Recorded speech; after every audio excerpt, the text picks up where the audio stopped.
je disais, je reprends la suite, on peut déterminer la probabilité du contraire de D, sachant qu'on a vu que à partir d'un nœud, la somme des probabilités doivent être égales à 1. Donc si on a 0,05 ici, on doit avoir ce qui nous manque pour aller jusqu'à 1 ici, ce qui nous donne 0,95.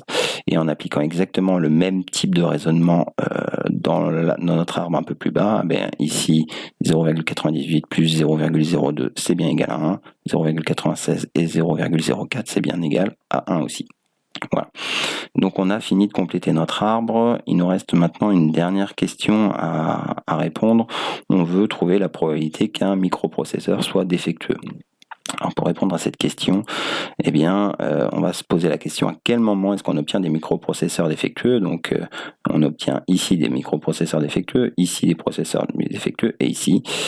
Alors si on regarde la formule des probabilités totales qu'on a vue au début de ce cours, elle nous dit que la probabilité qu'il soit défectueux, c'est la probabilité qu'il soit défectueux et qu'il provienne du site A, qu'il soit défectueux et qu'il provienne du site B, plus la probabilité qu'il soit défectueux et qu'il provienne du site C. Pourquoi ? Parce que A, B et C, on l'a vu au tout départ, forment une partition de notre univers. Voilà.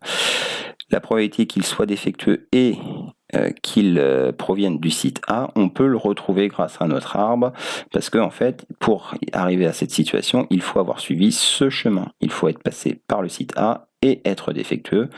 Et on a une propriété qui nous dit que dans un arbre, on multiplie les probabilités rencontrées sur le bord de notre chemin. Donc en fait, la probabilité d'être défectueux et de provenir du site A, ça va être 0,3 multiplié par 0,05, ce qui nous donne 0,15. Voilà.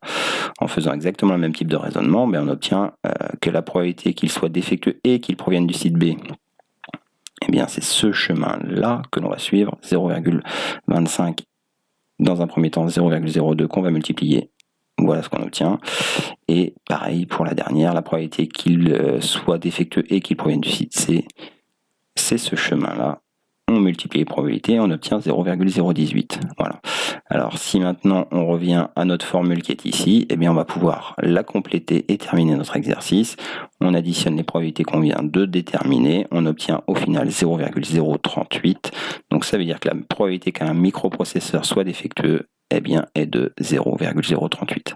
Cet exercice est un exercice à être capable de réaliser tout seul. On en fera maintenant d'autres en exercice. Si vous avez des questions, n'hésitez pas sur le fil discussion de pronote à les poser.